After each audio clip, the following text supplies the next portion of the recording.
The sun rose slowly over the red earth, painting the sky with soft gold and pale blue. Roosters called from far huts, and the morning wind carried the smell of wood smoke and fresh millet porridge through the village. But on this morning, something was different. Along the narrow dusty path that led to the old baobab tree, a line of people stood, long silent, stretching farther than the eye could see. Old women wrapped in faded cloth leaned on walking sticks. Young mothers held sleepy children against their backs. Farmers with cracked hands waited patiently, eyes lowered. And among them stood men in fine robes, travelers with polished shoes, and even wealthy traders whose caravans usually never stopped in small villages like this. No one pushed. No one complained. They simply waited.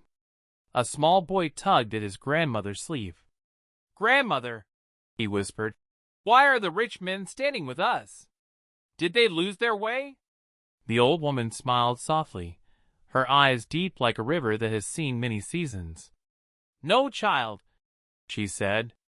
"They came because they heard the same call we all heard." "What call?" the boy asked.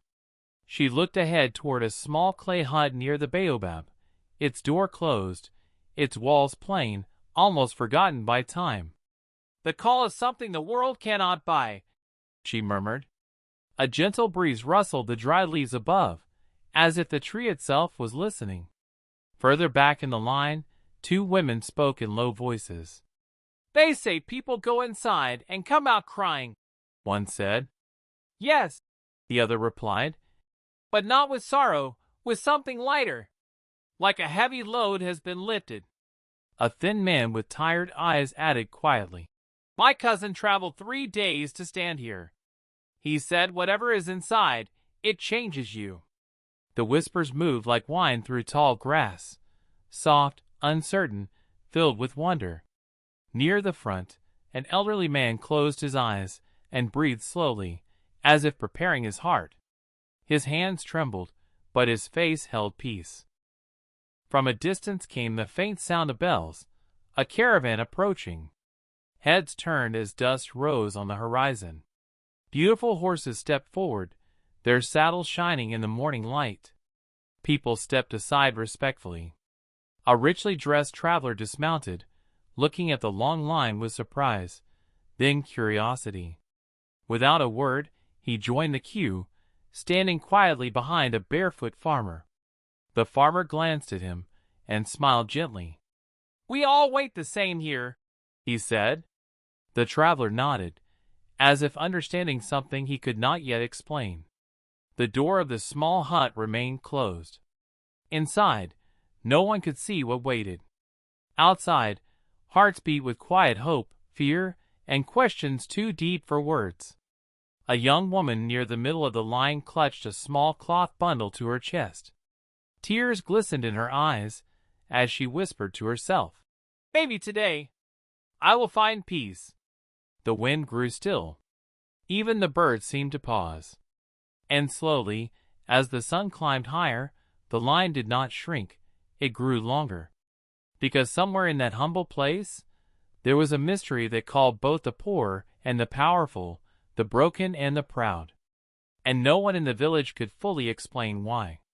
Far away, beyond the hills, a man who believed money could open every door was already on his way, unaware that this quiet line would soon challenge everything he thought he knew. As the story moves toward what waits beyond that simple door, the village had never been a place of easy days. When the dry season came, the earth cracked like old pottery, and the river shrank into a thin ribbon of muddy water. Children walked long distances with clay pots on their heads, their small feet raising dust that clung to their skin like a second shadow.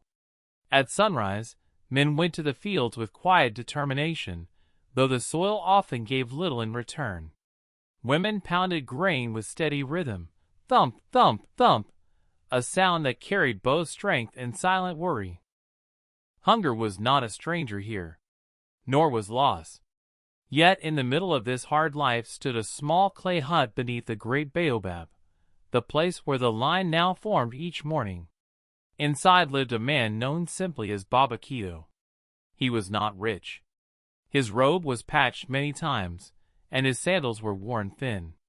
His beard was white like morning mist, and his eyes held a softness that made even the restless feel calm. Some said he had once traveled far across deserts and forests. Others said he had always lived quietly among them. But everyone agreed on one thing. Baba Keto listened. From dawn until the sun dipped low, people came to sit with him. Not for coins, not for medicine, not for promises of wealth. They came because he opened his door and his heart. One afternoon, a farmer entered, shoulders heavy, as if carrying invisible stones. "My crops failed again," he said, voice trembling.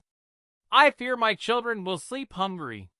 Baba Keto poured water into a wooden cup and offered it gently. "Sit," he said softly. "Tell me what weighs on you." The farmer spoke for a long time, of dry fields, of debts, of sleepless nights. When he finished, tears had carved quiet paths through the dust on his cheeks. Baba Keto placed a hand over his. "You are not alone," he said. "Even the earth rests before it gives again." The farmer left with no money, yet his steps seemed lighter. Another day, a young widow came, her eyes swollen from crying. "I do not know how to go on," she whispered. "The nights are too long." Baba Keto listened without interruption. When she finished, he lit a small candle and placed it before her. "Even the smallest flame," he said, "pushes back the darkness." She watched the gentle light flicker, and for the first time in many days, her breathing slowed. Word spread quietly beyond the village, of a humble keeper who offered something rare, patience, kindness, and a space where pain could speak. Still, life remained hard. Children fell ill. Crops struggled. Traders passed by without stopping. The sound of worry lived in every household like a low drumbeat. One evening, as the sky burned orange, a group of villagers gathered near the baobab. "Why does he not charge?" one man asked.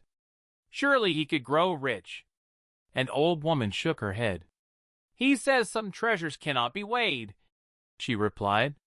Inside his hut, Baba Keto sat alone, repairing a tear in his robe by lamplight. Outside, the wind whispered through the leaves.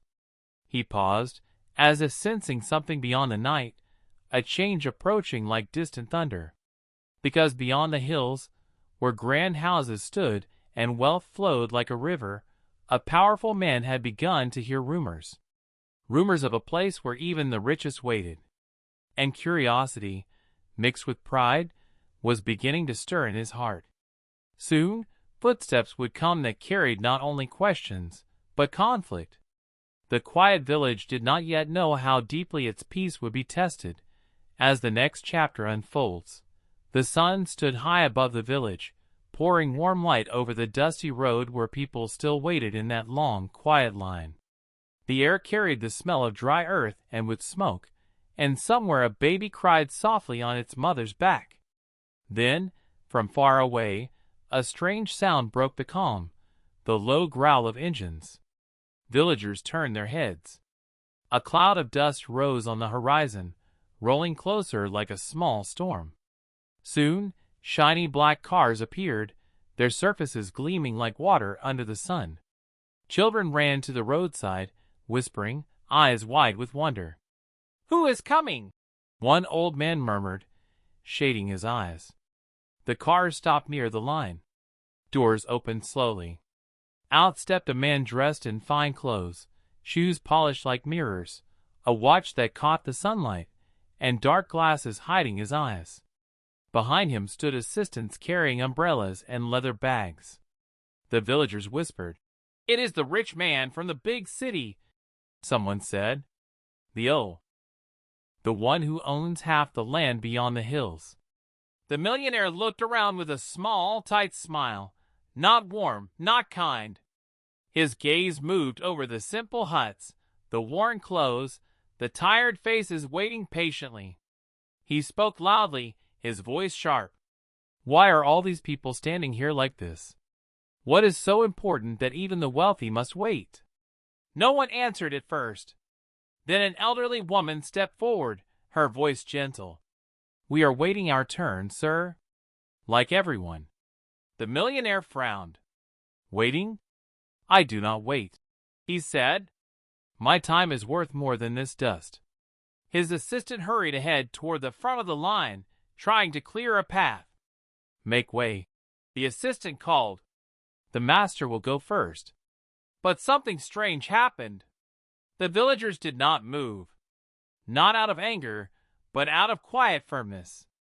They stood calmly, eyes steady, as if rooted to the ground like old trees. A young man spoke softly. Here, we all wait the same. The millionaire's jaw tightened. Do you know who I am? He asked, voice rising. A mother holding her child replied gently, Yes, sir. But the line does not change. Murmurs spread, not mocking, not hostile, simply certain. The millionaire laughed, but there was irritation in it. This is foolishness, he said. Everything has a price. He reached into his pocket and pulled out a thick bundle of money, waving it slightly. I will pay whatever it takes. Move aside.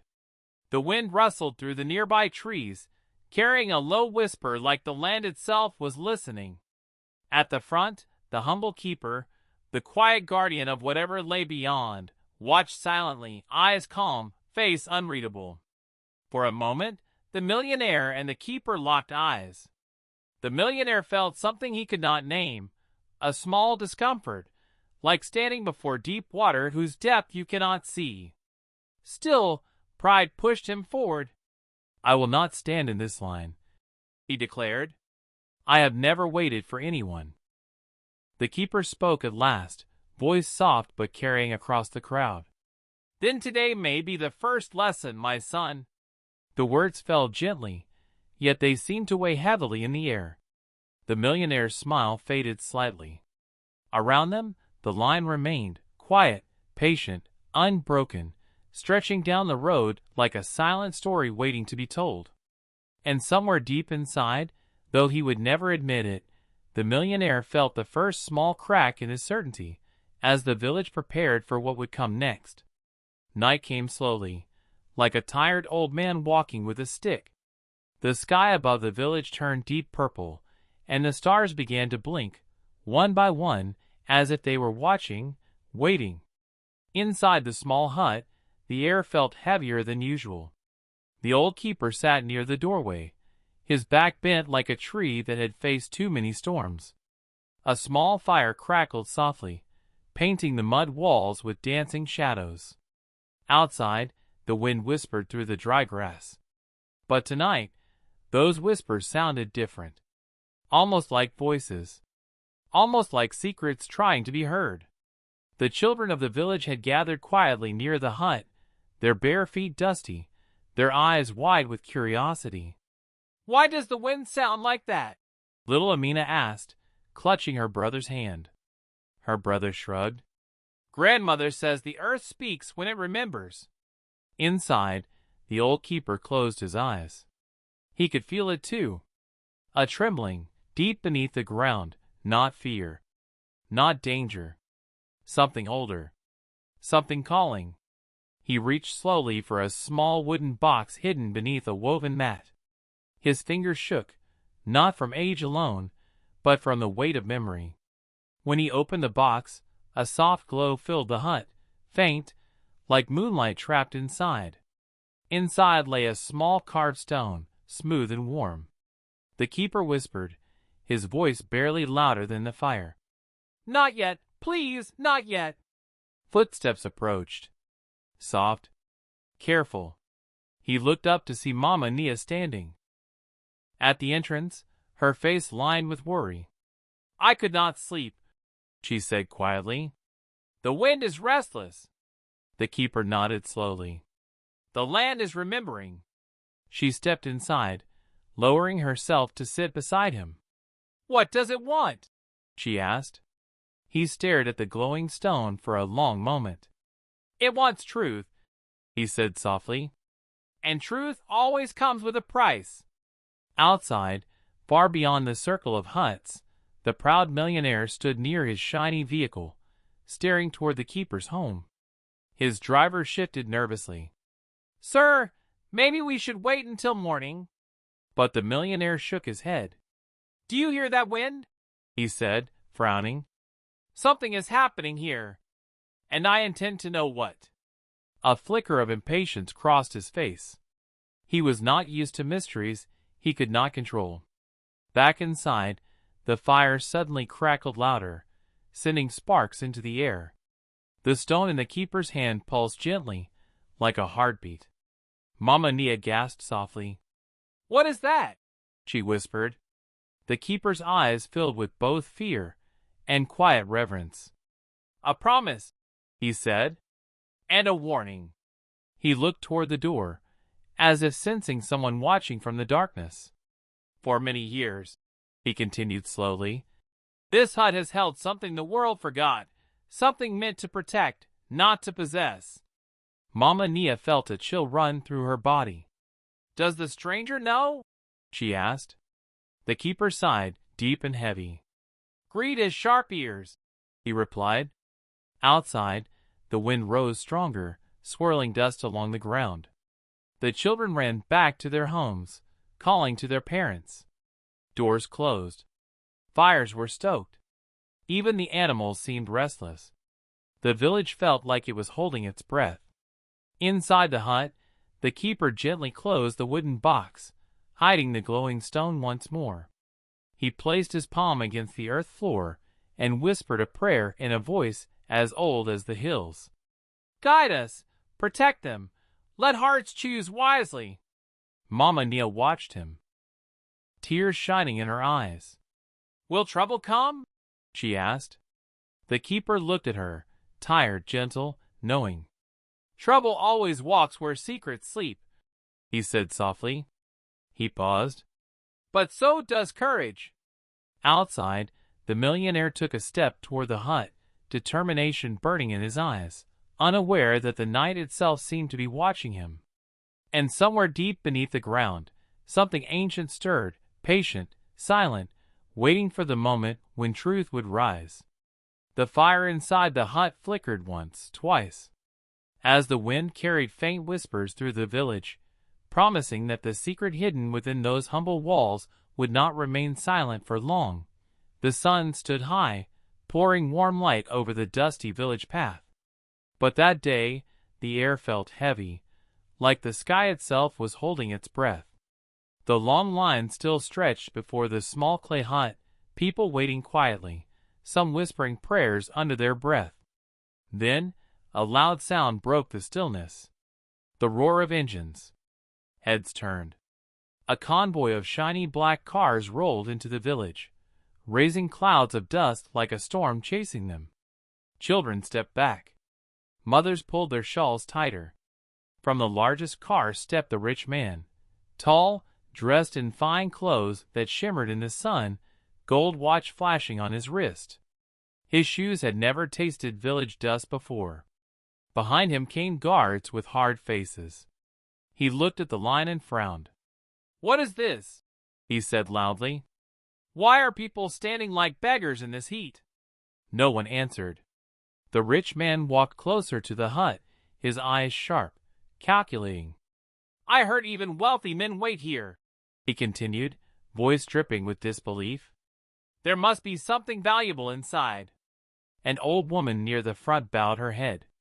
Sir, we come for blessing. For peace. He laughed, a cold, sharp laugh that made some children hide behind their mothers. Blessing? He scoffed. Blessing does not make men rich. There must be money, gold, or something hidden. He snapped his fingers at his guards. Clear this line. The guards stepped forward, pushing people aside. Murmurs of fear spread like wine through dry grass. Please, sir, a young farmer pleaded, holding his cap in trembling hands. We have waited since dawn. The rich man did not even look at him. I do not wait, he said flatly. The world waits for me." He walked straight to the hut door and knocked loudly, not with respect, but with demand. Inside, the humble keeper, the quiet elder who watched over the hut, opened the door slowly. His eyes were calm, deep like a river that had seen many seasons. "Yes?" the keeper asked softly. The rich man stepped forward, towering over him. "I will go in first," he declared. "Name your price." The keeper studied him, silent for a moment. "There is no price," he replied gently, "and all must wait their turn." The rich man's face hardened. "Do you know who I am?" he said, voice rising. "I know only who you choose to be," the keeper answered. Gasps rippled through the crowd. Anger flared in the rich man's eyes, like fire catching dry wood. He turned to his guards. "Search the hut. I want to see what is inside." The villagers cried out. "No!" someone shouted. "You cannot." But the guards moved forward anyway, boots crunching on the earth. The keeper stepped aside calmly, yet his voice carried a quiet strength. "Force can open a door," he said, "but it cannot open what is meant to be received." The rich man smirked. "We will see." As the guards reached for the door curtain, a sudden gust of wind swept through the village, lifting dust into the air, making the trees whisper like they were warning of something unseen. The line of villagers stood frozen, fear, sorrow, and quiet hope written on their faces. And inside the hut, something waited. Something the rich man did not yet understand. The curtain began to move. As the moment of truth slowly approached, the wind settled slowly, like a drumbeat fading into silence. Dust hung in the air, glowing in the sunlight. Every eye in the village was fixed on the hut, on the rich man, on the keeper, on the thin curtain that swayed gently like it was breathing. One of the guards reached out and pulled the curtain aside. Inside, there was no gold, no shining treasure, no stacks of money, only a small, simple room made of clay, a woven mat on the floor, a wooden stool, and in the center, a low table holding a clay bowl filled with clear water. Sunlight streamed through a tiny opening in the wall, touching the surface of the water so it shimmered softly. The guards looked confused. The rich man stepped inside, his expensive shoes echoing against the quiet. "This is it?" he said sharply. "This is what they wait for." The keeper followed, calm as always. "They come to see," he said gently. "To see what?" the rich man snapped. The keeper pointed toward the bowl. "Themselves."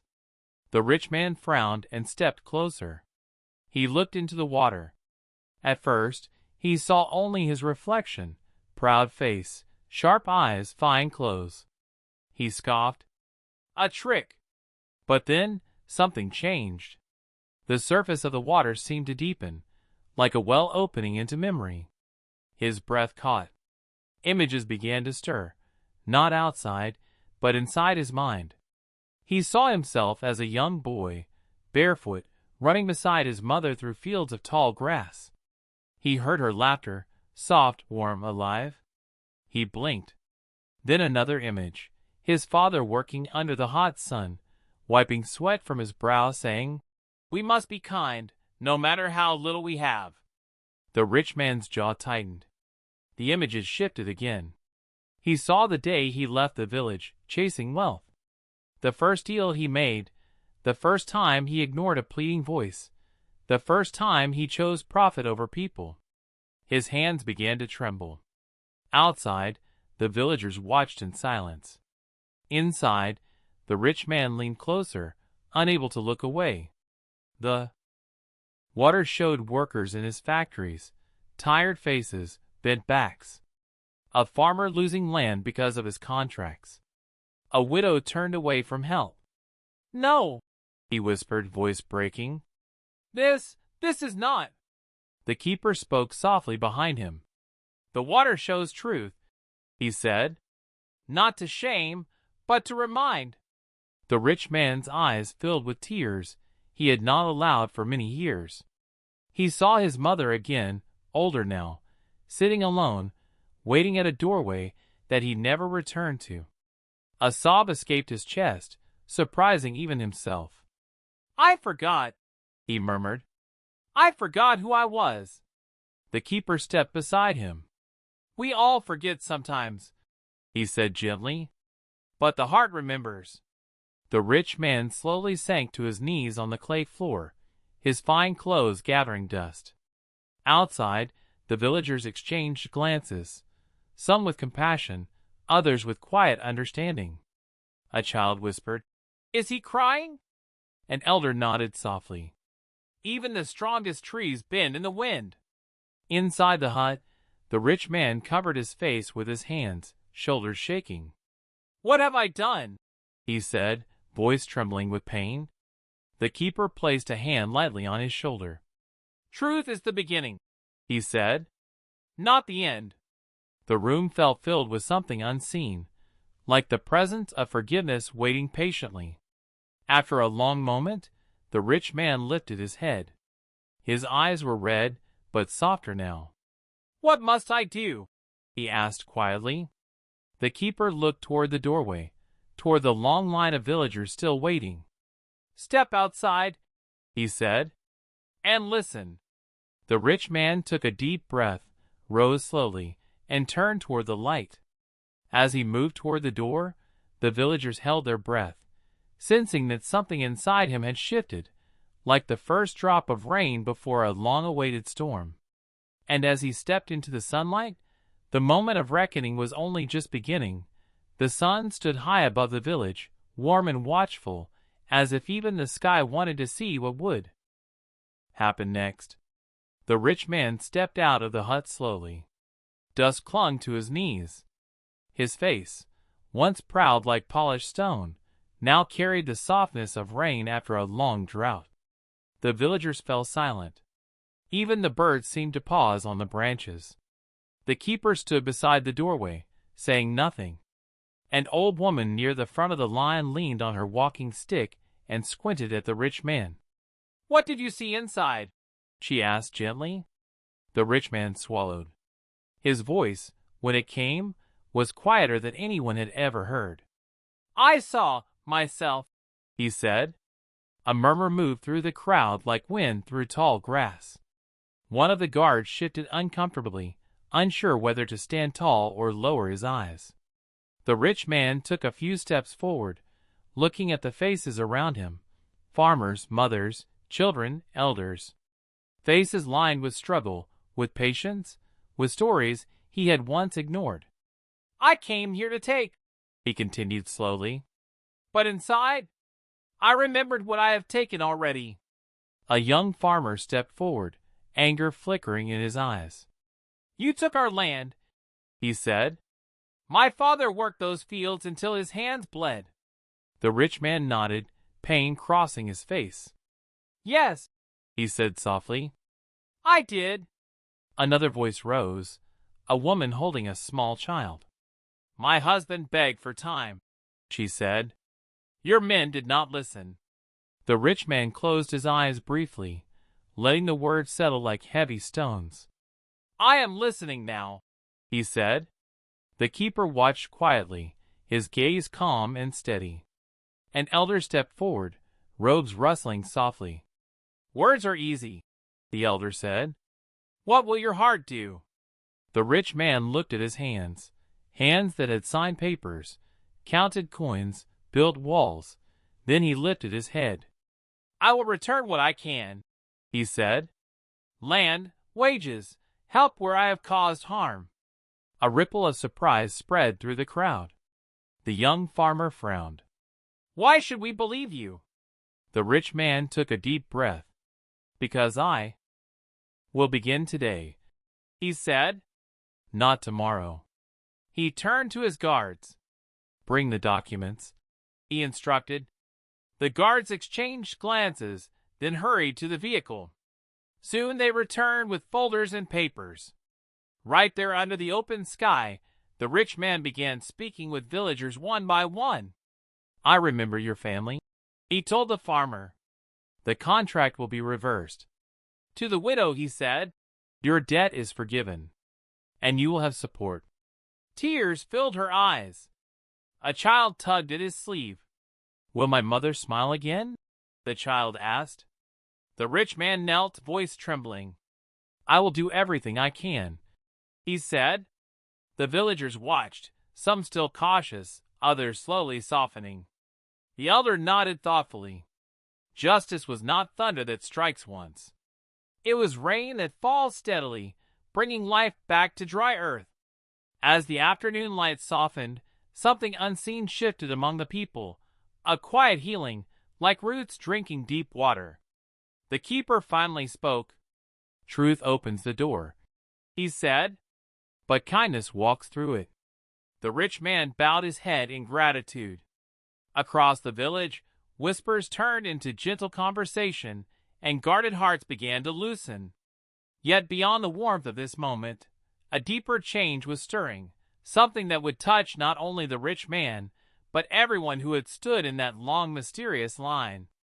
And as the sun leaned toward the horizon, painting the sky with gold, the village prepared to witness what new light would rise from hearts now laid bare. The evening breeze drifted gently through the village, carrying the scent of fresh earth and warm firelight. The rich man walked slowly among the people, now no longer a stranger, but someone whose presence carried hope instead of fear. Mothers watched him, children tugged at his sleeves, and even the weary farmers dared to smile. "Today, we start again," he said softly, handing food and supplies to those whose lives he had once upended. One old woman, bent with years, reached out her hand. "You have learned what many never see," she whispered. "The heart that gives heals itself." The rich man nodded, a quiet humility in his eyes. "I have learned from you," he said. "From all of you." Across the square, laughter returned, soft at first, then growing like water filling a dry riverbed. People shared meals together, helping one another carry baskets, tending to children, and repairing homes damaged by past greed. The keeper watched from the doorway of his small hut, a faint smile on his lips. "Kindness," he murmured, "spreads faster than fear." A young girl ran up to the rich man, holding a small flower she had picked. "For you," she said, "because you helped my family." He knelt down, touched by the simple gift. "And you have helped me," he replied. "You remind me why life matters more than gold." By the firelight, neighbors spoke openly, forgiving old wounds, and sharing stories that had been silenced too long. The village, once tense and divided, now hummed with quiet joy. Even the rich man felt lighter, as if the weight of past mistakes had been lifted. In giving, he had received something far greater than wealth, the love, trust, and laughter of the people around him. As night settled, stars glittering above the village huts, a gentle hope lingered in the air, whispering that change, unexpected and true, had taken root in every heart. And somewhere in the stillness, the keeper knew the final lesson was close at hand, ready to shine with the first light of tomorrow. The first rays of dawn stretched across the village, painting the dusty paths golden. The air was quiet, yet filled with a new kind of energy, one born from lessons learned, hearts changed, and spirits renewed. The keeper stood on the small hill overlooking the village, his eyes soft with reflection. "Listen carefully, children," he called, his voice carrying through the crisp morning air. "The world measures wealth by coins and gold, but the wise know that true treasure is found in the heart." Villagers gathered, some still carrying baskets, others holding the hands of children. They listened as he spoke of the rich man, who had once thought pride and power could command respect, yet learned humility through the village's kindness. "See how generosity heals," the keeper continued, "how courage to face the truth can change even the hardest heart, and how every act of love, no matter how small, echoes far beyond what we can see." A mother held her child close, whispering, "Remember this, little one. Power is nothing without compassion, and greed brings only sorrow. From a distance, the rich man watched silently, a gentle smile on his face. He no longer wore the weight of arrogance. Now his wealth was measured in the trust and warmth of those around him. Today, the keeper said, we remember that fear divides, but courage unites. Pride destroys, but humility builds. And the simplest acts of kindness shine brighter than the richest treasure. Children laughed, elders nodded, and even the wind seemed to carry the lesson across the village, twisting through the trees and over the hills, whispering it to anyone who would listen. The rich man stepped forward, kneeling slightly before the villagers. I have learned what matters most, he said softly. Not wealth, but love, honesty, and the courage to do what is right. The keeper's eyes sparkled. Let this story stay with you, beyond these huts, beyond these paths. Let it guide your hands and hearts, wherever you go. And as the sun climbed higher, the village felt lighter, brighter, and full of hope, a reminder that every heart, when open, can bring justice, kindness, and lasting change. The lesson was clear. True wealth is measured not by what you hold, but by what you give, and its echo carries far beyond the walls of any village.